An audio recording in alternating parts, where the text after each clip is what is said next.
Welcome to our special series, COVID-19 in Fall River 1 year later. I'm Keith Tebow. I would venture to guess that just about all of us know of someone who contracted COVID-19 by now, since last March. For many, the effects were minor or bearable, and the recovery was relatively swift. For others, the illness led to a severe, prolonged time of illness, with recovery still not complete for many people. One such case actually hit us here at FRCMedia. I'm pleased to be joined now by Denisse Pumagualle. Many of you may know Denisse. She has worked with us for a number of years and unfortunately contracted the disease late last year and is gracious enough to join us to talk about what she's been going through for quite some time now. Denisse, how are you? Nice to see you. Hi, Keith. Thank you for having me. Let me just ask you before we get started and talk about the illness and how you've been dealing with it. Talk a little bit about yourself. You're not from the United States. You're from Ecuador. You're a naturalized citizen, correct? So talk about how you got to the United States. So I am from Ecuador, from Guayaquil, Ecuador. I came to the United States in 2001 with my parents and my two siblings. We came to New York City, and that was a long process in the waiting. I remember the paperwork was submitted when I was 5, and it finally came through when I was 20. So yeah, I've been living in the States almost 20 years this May, and I became a citizen in 2008. I've had a few different jobs. I've immersed myself in the culture, learned the language, and I've been blessed with getting to know different kind of people, amazing people. Some people that have been rough around the ages too, but like they said, the United States is a melting pot, and you find a little bit of everything. But most likely than not, I've found amazing people in this country. And I know when you came here, you came to get educated here. You went to Bristol Community College, graduated from Bristol Community College, got into communications and journalism. What interested you about that field? So since I was a child, I always liked being the interviewer in the family gatherings, but I never saw myself as a reporter or anything of the like. Since I was 15, I wanted to tell stories through video in the form of filmmaking. But back in Ecuador, that was like a faraway dream that could only be reached if I had the contacts or a lot of money.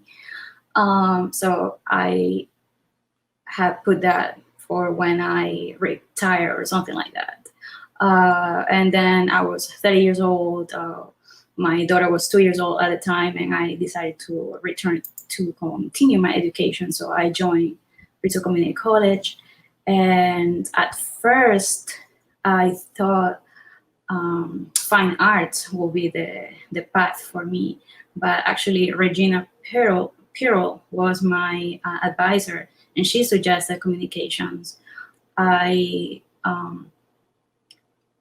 took some of the classes, and I was working as a work study at the same office where Dean Joan Preston was working, and I used to show my video projects to the ladies working at the office just before I submitted to Professor Rick Ravello. And actually, Joan Preston told me the first time, "You are a reporter." And in the back of my mind, I was like, no, I am not a journalist. Like, I doubted myself. But I mean, years pass, and I have found that, yes, indeed, I do like doing a lot of research and keeping people informed, or whether it's entertaining people or giving people the information of the latest news. So yes, that's what keeps me, uh, what brought me into the field, keeping people informed of the happenings of things that are happening around, so people can make better decisions for themselves. Mm. I know that you've been with us for a number of years. You've also worked in local media at the New Bedford Standard Times for a short period of time, doing some reporting and some podcasting there. I want to get back to about a year ago. It's been a year when we've all started working remotely, and you were contributing to us on a regular basis, covering events and doing some news pieces for our FRCMedia news program. We're, last year at about this time, were you ever concerned about the disease and possibly getting the disease early on? Was it something you consciously thought of? Actually, not. I was very self-aware of it. At the time, my daughter was 10, and we were living with a roommate, and we were all working from home. My daughter has been doing school remotely ever since. So if we were to go to the store, we used to wear gloves and our masks. So we were very self-aware of what was happening, that it wasn't going to take a few months, that the pandemic is going to be here for a long while, a couple of years maybe. If we were to compare to the last pandemic of 1918. But I wasn't concerned, or I wasn't afraid that I will catch it, because I was very, very cautious. Yeah, I mean, as they said, the virus has other plans. Doesn't we can only do what we can, but the virus sometimes has a mind of its own, and we will get to that. You've throughout the year, about a year ago, again, we were doing these things remotely, and then as spring came into summer, you had a personal issue with your father. Your father was in New York City, and then he became ill.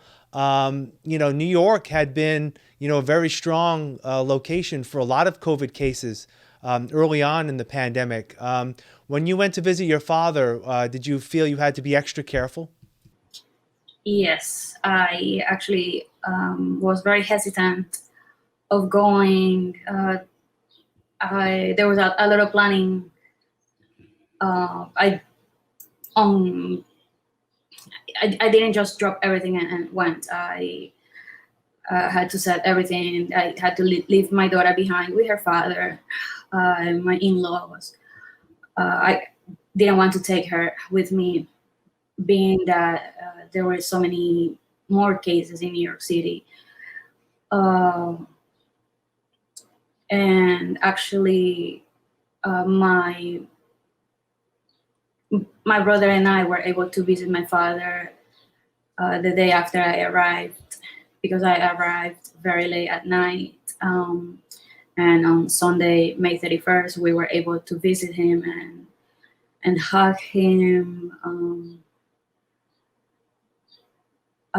And then the next day, he was moved to the COVID unit because he had contracted the virus. Um, by we I mean my younger brother, my mother, and I went to get tested after we found out that my father had got it, infected with the virus as well.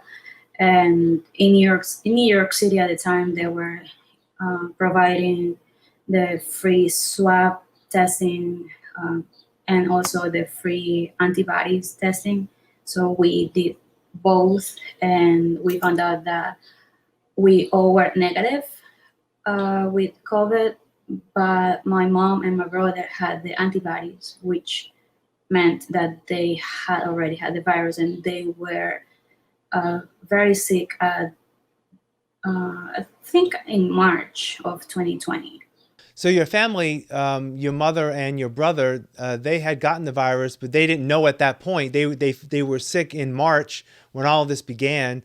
Did they at the time realize that it could have been COVID, or they didn't really find out until they got the antibody test, correct? I mean, because they already had shut down things. I think it was mid-March and everything was already shutting down. They kind of guessed that that was the case, but they didn't go to the hospital. They just stayed home, drank a lot of ginger root tea and home remedies, a lot of extra veggies, and a lot of rest, and that's how they kind of got over the virus. My mom, I think she was with a bad cough for about a month, and my brother was sick for only a week. So it hits everybody differently. So after you were in New York, you visited your father. Unfortunately, he did pass away. I'm sorry for your loss. And then you came back to Fall River, and then when you came back here, you got tested again, correct? I remember you did a segment for us when you went through one of the drive-through testing centers, but you had been tested many times when you got back from Fall River during that summer, correct? Yes, I so I had gotten tested in New York as soon as I came back after my father's burial. The next morning, I went and got tested, and then I believe a week or two later, I went and got tested again, and I did a video for FRC showing people that it wasn't painful, so that more people will feel courageous and just go and get tested, because I think at the time there was a lot of reluctancy and not as many people were getting tested. And I think it didn't actually catch up until maybe around election time, because I remember going maybe, actually I would say around October, I was seeing more lines here in Fall River. Maybe in New Bedford, I started seeing more long lines around August and September. And the reason why I would see lines and I was out of my house was because I was working outside at the time. You were doing work for the census, U.S. Census at the time, over last summer and last fall. As the summer went on and it came into early fall and school started and your daughter went back to school remotely here in Fall River, other extended members of your family became ill, and that ended up impacting your daughter. Your daughter contracted COVID-19 in the fall. Talk a little bit about what your daughter had to go through with the disease. Yeah, so while I was working for the census, sometimes I had to be in Brockton by 8 a.m. and my daughter needed to be in front of the computer by 7:20. So I decided that it was better for her to stay with my in-laws. That way, if she needed help, because there were a lot of hiccups with the internet or the system at the beginning, she will have somebody there, a grown-up, to help her. So she was staying with my in-laws, and then unfortunately, my youngest sister-in-law got sick at work, and inadvertently, my daughter and my other sister-in-law got sick too. So a lot of the misinformation is kids, at the time, was kids don't get sick from COVID or that kids recover fast. And unfortunately, in my daughter's case, she was sick for 2 months and a week. I remember when you were, telling us about how your daughter had fell ill.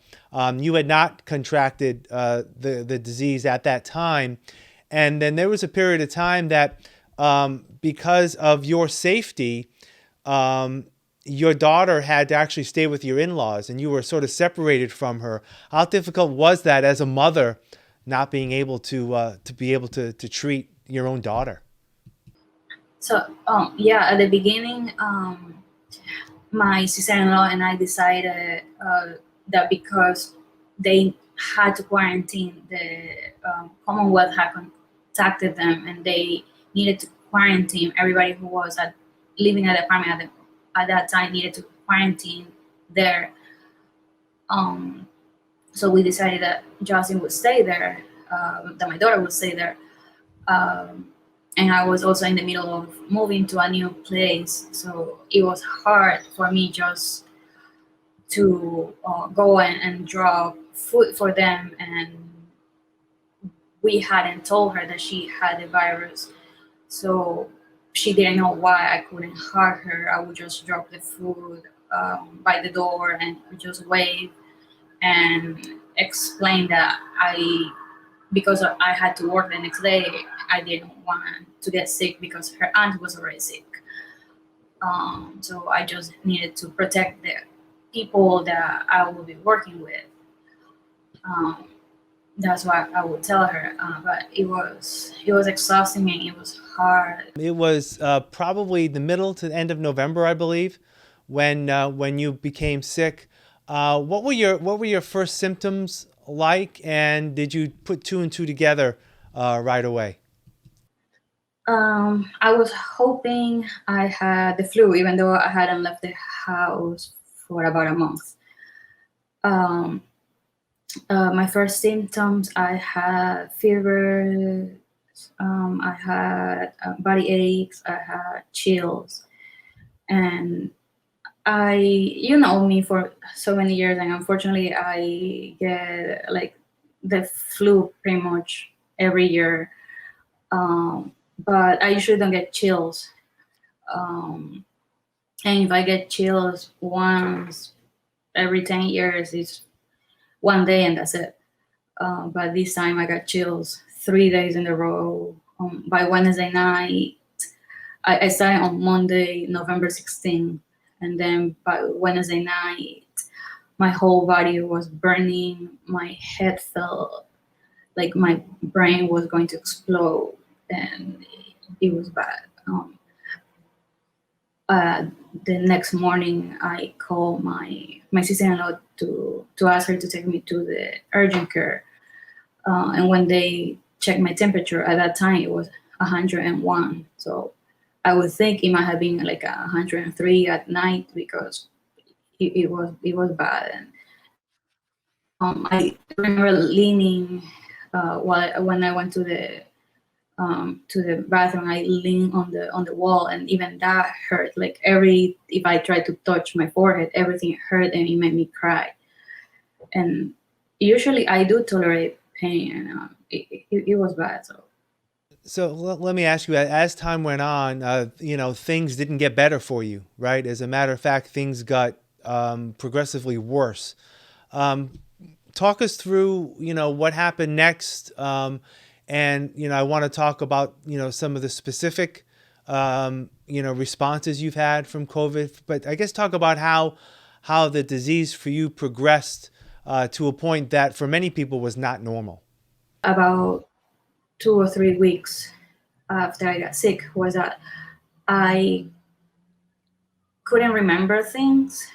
Uh, or like I remember a friend of mine was going to send soup, and I had text in my head as a beef or chicken, and I had in my mind I had text beef, and then when I checked the message for some reason I had put the word backwards, and a friend of mine was picking up food for me also, and I noticed that I couldn't do it fast enough, like to check the items and take a picture of it or something fast.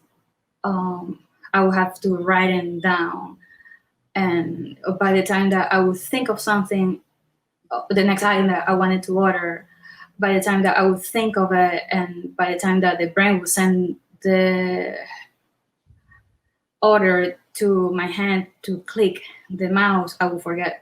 Then I couldn't walk. And by the time that I couldn't walk, I was kind of giving up. By the time I was like, you know what? my daughter, she's like, what's wrong, mommy? Why are you limping? And in my head, and I told her, I think my body's just too tired from COVID and my muscles are just tired. That's what I thought. But a few days later, I found out that it wasn't that. It was Guillain-Barré syndrome, which is a neurological syndrome that happens after your body fights a strong infection, and there's like extreme abundance of antibodies, and those antibodies attack your immune system. Moving forward, you also had some issues with migraines as well, right? You haven't, even now, right? You haven't been able to, stay in front of a screen for too long because it would be difficult for you. I want to get into your therapy and your treatment. You're still undergoing therapy 3+ months later to help you mobilize. What was that experience like for you? And I guess let me just ask you, are you on the road to recovery now? I am on my way to recovery. I haven't been using the walker for about 2 months. So I think I used the walker for about a month. And then I have been pushing myself. But I am nowhere near what I used to do before.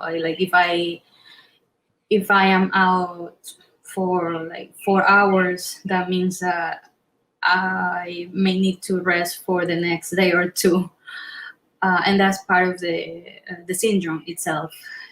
You just are exhausted most of the time.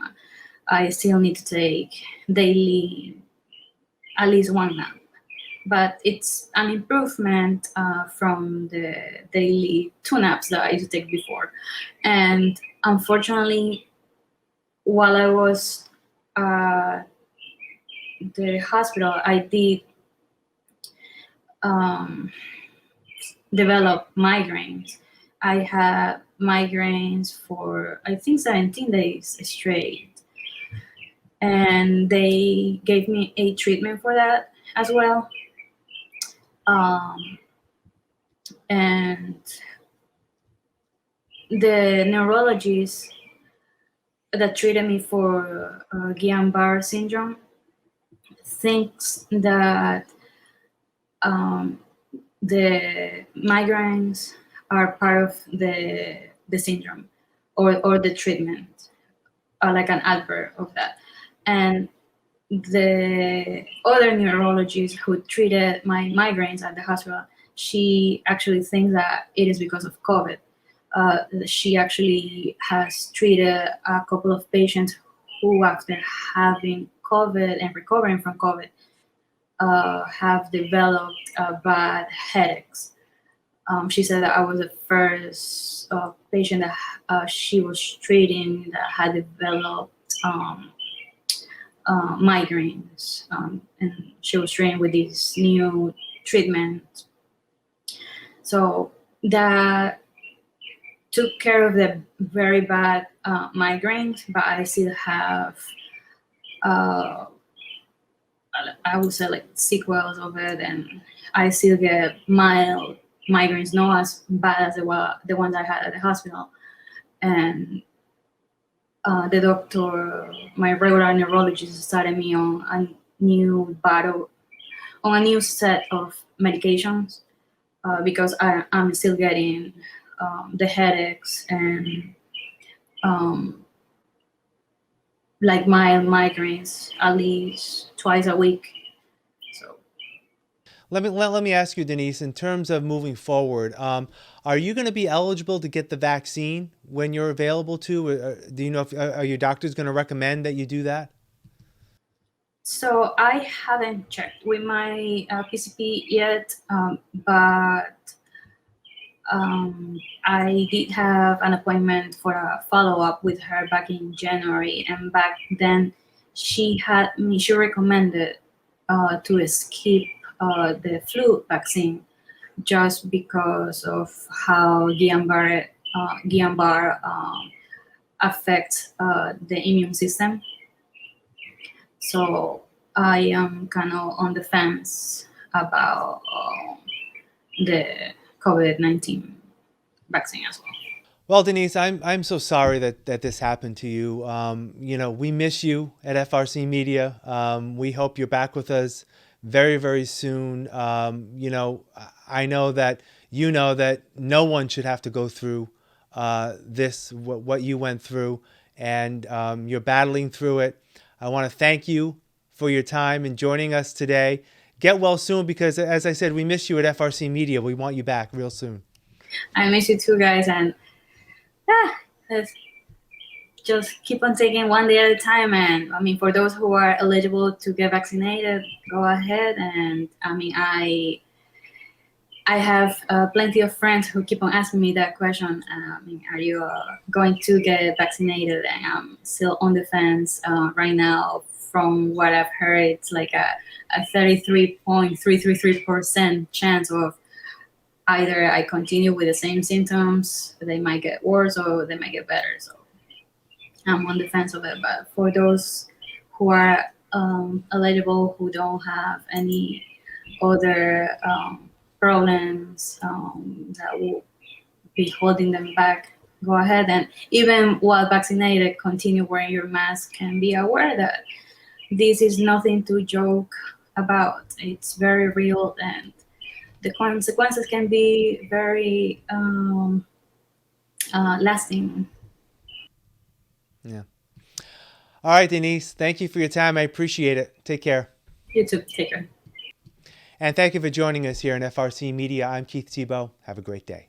A GoFundMe page has been set up to raise funds to help Denisse cover expenses as she continues through her recovery. Find out more at bit.ly/helpdenisse. That's bit.ly/HELPDENISSE.